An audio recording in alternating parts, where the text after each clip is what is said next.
আসসালামু আলাইকুম সুপ্রিয় শিক্ষার্থীরা, আশা করি সবাই ভালো আছো। বনশ্রী ন্যাশনাল আইডিয়াল স্কুল আয়োজিত BNIS হোম স্কুলে আমি ফারজানা আহমেদ আজকে নবম দশম শ্রেণীর শিক্ষার্থীদের সঙ্গে আছি। প্রিয় শিক্ষার্থীরা, আমরা গতকালকে নবম দশম শ্রেণীর অধ্যায় 13 এই অধ্যায়ের পাঠ 1 মেনু পরিকল্পনা এই বিষয়টি নিয়ে আলোচনা করেছিলাম। আজকে আমরা রেসিপি নিয়ে আলোচনা করব। আমার সঙ্গে নবম দশম শ্রেণীর শিক্ষার্থীরা, তোমরা তোমাদের সুবিধার জন্য তোমাদের বইয়ের পৃষ্ঠা নম্বর 128 সবাই বের করো। বইয়ের পৃষ্ঠা নম্বর 128। আমাদের আজকের অধ্যায় হচ্ছে অধ্যায় 13 খাদ্য প্রস্তুত ও পরিবেশন। আমরা এখান থেকে মেনু, রেসিপির গুরুত্ব, সংজ্ঞা এই বিষয়গুলো নিয়ে আলোচনা করব। আর আরও একটা কথা বলি প্রিয় শিক্ষার্থীরা, এই অধ্যায়টা কিন্তু তোমাদের ব্যবহারিকের অধ্যায়। যারা দশম শ্রেণীর শিক্ষার্থীরা আছো তারা ইতিমধ্যে ব্যবহারিকটি করেছো। যারা নবম শ্রেণীর শিক্ষার্থীরা আছো, তোমাদের সামনে এই ব্যবহারিকটি আমরা করব। তোমাদের একটা পুডিংয়ের রেসিপি আছে, খাতায় ছবি এঁকে রেসিপিটা খাতায় অন্তর্ভুক্ত করতে হবে। তো যেহেতু বিষয়টা তোমাদের ব্যবহারিকের অন্তর্ভুক্ত, অবশ্যই আজকের রেসিপি নিয়ে আমরা যে আলোচনা করব, এখান থেকে ভাইবা হবে। তোমাদের পরীক্ষার সময় যে ভাইবা হয় সেখানে প্রশ্ন জিজ্ঞাসা করা হয় রেসিপির সংজ্ঞা বা রেসিপিতে কি কি তথ্য অন্তর্ভুক্ত থাকে, এই বিষয়গুলো আজকে অবশ্যই যে ক্লাসে বিষয়গুলো আমি আলোচনা করব মনোযোগ দিয়ে হবে, বিষয়গুলো খেয়াল করবে। তো চলো আজকে দেখে আমরা কি কি বিষয় শিখছি। আমাদের আজকের আলোচ্য বিষয় অধ্যায় 13 পাঠ 2 রেসিপির প্রয়োজনীয়তা ও ব্যবহার। রেসিপি কি? রেসিপি বলতে বোঝায় রান্নায় ব্যবহৃত উপকরণসমূহের তালিকা, পরিমাণ, রন্ধন পদ্ধতির লিখিত পথনির্দেশ। তাহলে রেসিপি হচ্ছে এমন একটি নির্দেশক। প্রিয় শিক্ষার্থীরা, তোমরা দেখো এখানে একটা পুডিংয়ের ছবি দিয়েছি, আর এটা কিন্তু একটা রেসিপি। এখানে দেখো উপকরণ আছে, এখানে কি কি লাগছে একটা পুডিং তৈরিতে সেই উপকরণটা আছে, পরিমাণ দেওয়া আছে কিন্তু এখানে। আর এখানে প্রস্তুতকৃত খাদ্যের পরিমাণ আছে, যে কতটুকু, এই যে আমরা যে উপকরণ ব্যবহার করে যে পরিমাণে ব্যবহার করে আমরা এই যে পুডিংটা তৈরি করেছি, এটার ওজনটা কত আর এবং এটার পরিবেশন কতজনের জন্য হবে। মনে রাখবে সবসময় একটা আদর্শ রেসিপিতে, রেসিপি যেহেতু একটি তালিকা বা একটি লিখিত তালিকা, সেখানে কিন্তু অবশ্যই যে খাবার তৈরি করা হবে যে উপকরণ পরিমাণ ব্যবহার করে সেই প্রস্তুতকৃত খাবারটা কতজনের জন্য তৈরি হলো সেই পরিবেশন সংখ্যা কিন্তু উল্লেখ থাকবে। দেখো এখানে আছে 4 পরিবেশন। তাহলে এটা একটা পুডিংয়ের রেসিপি এভাবেই থাকে। তোমরা টিভিতে অনেক সময় দেখবে যে বিভিন্ন খাদ্য প্রস্তুতের রেসিপি দেওয়া হচ্ছে। সিদ্দিকা কবির রেসিপি একটি উল্লেখযোগ্য, খুব পছন্দ আমাদের সেই অনুষ্ঠানটা। আমি অনেক আগে থেকেই দেখতাম, তোমরা এখন আবার নতুন করে দেখছো। এছাড়া বাজারে যে বিভিন্ন রেসিপি বই পাওয়া যায়, তোমরা সেখানেও দেখবে যে এরকম উপকরণ, পরিমাণ, কতজনের জন্য পরিবেশন করা হচ্ছে সেই বিষয়গুলো অন্তর্ভুক্ত থাকে। তো প্রিয় শিক্ষার্থীরা, আমরা রেসিপির সংজ্ঞা পড়েছি। রেসিপি এমন একটা নির্দেশক যা কিভাবে এবং কি কি উপকরণ কি কি পরিমাণে ব্যবহার করা হয় সেখানে কি থাকে, বিস্তারিত বিবরণ থাকে। তাহলে আমরা গতকালকে মেনু শিখেছিলাম। মেনু কি বলেছিলাম আমরা? কোন খাবার কিভাবে পরিবেশন করা হবে, কার মাধ্যমে, কি উপলক্ষে পরিবেশন করা হচ্ছে সেটার তালিকা হচ্ছে মেনু। আর এখানে যে খাবারটা প্রস্তুত করা হচ্ছে সেই প্রস্তুতকৃত খাদ্য তৈরিতে যে উপকরণসমূহ ব্যবহার করা হচ্ছে তার তালিকা, পরিমাণ, রন্ধন প্রণালী, এগুলোর বিস্তারিত বিবরণ হচ্ছে কোথায় থাকে? রেসিপিতে। দুইটা বিষয় কিন্তু গুলিয়ে ফেলা যাবে না, মেনু এবং রেসিপি আলাদা দুইটা বিষয়। রেসিপিতে যেসব তথ্যগুলো অন্তর্ভুক্ত থাকে, কি কি তথ্য অন্তর্ভুক্ত থাকে দেখো। 1, খাবারের নাম। প্রথমত অবশ্যই তোমাকে খাবারের নামটা থাকতে হবে, যেমন আমি লিখেছি পুডিং।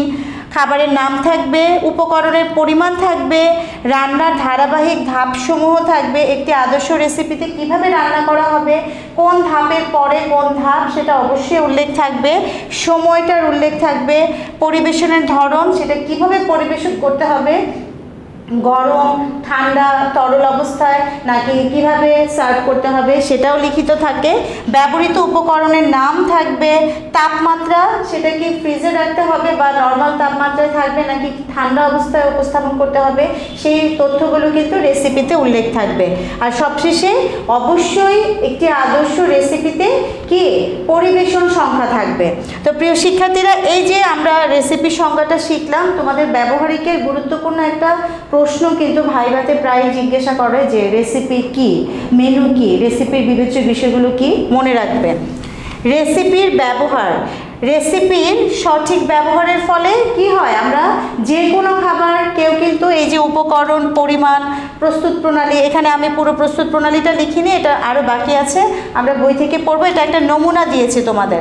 তাহলে যে কোনো ব্যক্তি বা যে কেউ কি করতে পারে, একটা রেসিপি বই দেখে সহজেই কিন্তু সঠিক উপকরণ আর সঠিক পরিমাণ ব্যবহার করে যে খাদ্যটা প্রস্তুত করবে তার মান এবং তার আকৃতি, আকার কি হবে, একই রকম হবে। বারবার রান্না করলেও একই রকম হবে যদি না কি করা হয়, সঠিক পরিমাণ, সঠিক উপকরণ এবং সঠিক প্রক্রিয়া অনুসরণ করা হয়। তাহলে আমরা কি বলবো, রেসিপির ব্যবহার কি হবে, রেসিপির সঠিক ব্যবহারের ফলে প্রতিবার রান্না করা বস্তুর মান একই রকম থাকে। মেনুর সাথে রেসিপির নির্দেশনা থাকলে সেটা অনুসরণ করে সহজেই খাদ্য প্রস্তুত করা যায়। তাহলে মেনুর সাথে যদি রেসিপির নির্দেশনা থাকে, আমরা বাজার থেকে অনেক সময় দেখবে যে বিভিন্ন মেনুর ছবি দেওয়া থাকে, সঙ্গে কি রেসিপি কিভাবে রান্না করতে হয়, কি কি উপকরণ ব্যবহার করা হবে। এখন প্রায়ই আমরা যে বস্তুগুলো কিনে আনি খাদ্যবস্তু, সেটার প্যাকেটে আমরা দেখি যে অনেক সময় মশলার পিছনে চিকেন টিকিয়া বা আমরা এরকম দেখি যে পোলাও রান্না করার রেসিপি এরকম দেয়া থাকে পিছনে, পুডিং তৈরির রেসিপি, কালো জাম, গোলাপ জাম, এরকম বিভিন্ন মিষ্টির রেসিপি, উপকরণ, আবার উপরে ছবিটাও দেয়া থাকে। তাহলে এই যে রেসিপি যে দেয়া থাকে সেটা অনুসরণ করে সহজেই কি করা যায়, খাদ্য প্রস্তুত করা যায়। রেসিপি থাকলে রান্না করা খাবারের মান ও পরিমাণ যাচাই করতে সুবিধা হয়। যদি রেসিপিটা দেয়া থাকে তাহলে কিন্তু আমরা যে খাবারটা রান্না করা হলো সেটা কি ধরনের খাবার, সেই উপকরণ দেখে আমি সহজেই কি করব, বুঝতে পারবো যে এটা কতটা ক্যালোরিবহুল খাবার, এটা থেকে কত পরিমাণ কি ধরনের উপাদান পাওয়া যাবে, সেটা সবাই কতটুকু খেতে পারবে, বা যিনি ডায়াবেটিসের রোগী আছেন, যিনি বৃদ্ধ মানুষ আছেন, বা ছোট শিশু, যার আবার হজমের সমস্যা আছে, সব রকম সমস্যা বা সবার পছন্দনীয় খাবার, সব রকম সুবিধা কিন্তু আমরা রেসিপি থেকে নিতে পারি। যার বেশি ক্যালোরি প্রয়োজন সে কিন্তু রেসিপি দেখে সহজেই বুঝতে পারে যে খাবারটা ক্যালোরিবহুল কিনা। যে খাবারে ঘি দেওয়া আছে, যে খাবারে আলাদা চিনির ব্যবহার আছে, মাখনের ব্যবহার আছে, ঘিয়ের ব্যবহার আছে, সেটা কিন্তু খুব ক্যালোরিবহুল খাবার হয়। তাহলে উপকরণ দেখে, রেসিপি দেখে কিন্তু সহজেই সেই যে যার ক্যালোরিবহুল খাবারের প্রয়োজন তিনি সহজেই কিন্তু খাবারটা বাছাই করতে পারবে। খাবারের মান ও পরিমাণ যাচাই করতে সুবিধা হয়, প্রয়োজনীয় উপকরণগুলো সহজেই মেপে নেওয়া যায়। যেহেতু রেসিপি মানেই হচ্ছে, আমাকে কিন্তু এখানে পরিমাণটা উল্লেখ করা আছে যে 4 জনের উপযোগী একটা পুডিংয়ের জন্য আমাদের ডিম লাগছে 3টা, ঘন দুধ লাগছে 500 গ্রাম, চিনি লাগছে 3 টেবিল চামচ, ভ্যানিলা এসেন্স লাগছে। আর ডেকোরেশনের কথাটাও কিন্তু বলে দেওয়া থাকে যে চাইলে কি দিয়ে ডেকোরেশন করা যাবে। এই যে সব কিছু কিন্তু অন্তর্ভুক্ত আছে। তাহলে যারা নতুন রান্না করতে যায়, বা এখন তো রান্না করাটা আসলে আমরা এতদিন ভেবেছি যে এটা প্রচলিত একটা ধারণা, রান্না শুধু মেয়েরাই করে, কিন্তু দিন যেহেতু পাল্টেছে, এখন রান্নাটা একটা শিল্প। অনেক ছেলেরাও এই পেশা, এটা শিল্প আবার এটা একটা পেশাও। আমরা বিদেশি দেশগুলোতে দেখি বা টিভিতে খুব জনপ্রিয় কিছু প্রোগ্রাম হয় রান্নার, মাস্টার শেফ এই ধরনের, দেখবে ওখানে ছেলেরাই বেশি এই পেশায় আসছে। তো তাহলে রেসিপির মাধ্যমে কিন্তু যে কেউ, ছেলে হোক মেয়ে হোক, বা যারা নতুন রান্না করতে চাচ্ছে তাদের কিন্তু কোনো অসুবিধা হওয়ার কথা না। কারণ এখানে উপকরণ, পরিমাণ, প্রস্তুত প্রণালী, কিভাবে সার্ভ করা হবে, কিভাবে এটা তৈরি করতে হবে, ধাপ অনুযায়ী একটার পর একটা প্রতিটা ধাপ কিন্তু উল্লেখ থাকে। আর এটাই হচ্ছে একটা আদর্শ রেসিপির বৈশিষ্ট্য। যেহেতু এই ধাপগুলো উল্লেখ থাকে, কোন তাপমাত্রায় কিভাবে রান্না করতে হবে, কোন পদ্ধতি অনুসরণ করতে হবে, যেহেতু এগুলো উল্লেখ থাকে, তাহলে রান্না করা খাবারের মান এবং উপকরণ নিয়ে কোনো ঝামেলা হওয়ার কথা না, এবং খুব সহজেই কি করতে পারবে একজন নতুন রন্ধনশিল্পী, ছেলে হোক মেয়ে হোক, তিনি সহজেই কি রেসিপি ব্যবহার করে রান্নাটা সহজেই করতে পারবে। তাহলে আমরা দেখি রেসিপি ব্যবহারের সময় আমাদের কোন কোন বিষয়গুলো লক্ষ্য করতে হবে। প্রিয় শিক্ষার্থীরা, তোমরা রেসিপির ব্যবহার, আমি তো এভাবে প্যারা করে লিখেছি, তোমরা পরীক্ষার সময় চাইলে বইতে পয়েন্ট অনুযায়ী আছে, তোমাদের ব্যবহারিক খাতায় লেখার সময় অবশ্যই পয়েন্ট করে লিখবে। আর পরীক্ষায় যদি আসে এখান থেকে প্রশ্ন যে রেসিপির ব্যবহারের সময় বিবেচ্য বিষয়গুলো কী কী, তোমরা কিন্তু পয়েন্ট করে দিবে, চাইলে এভাবেও দিতে পারো। রেসিপি ব্যবহারের লক্ষণীয় বিষয়, রেসিপি বুঝে অনুসরণ করতে হবে।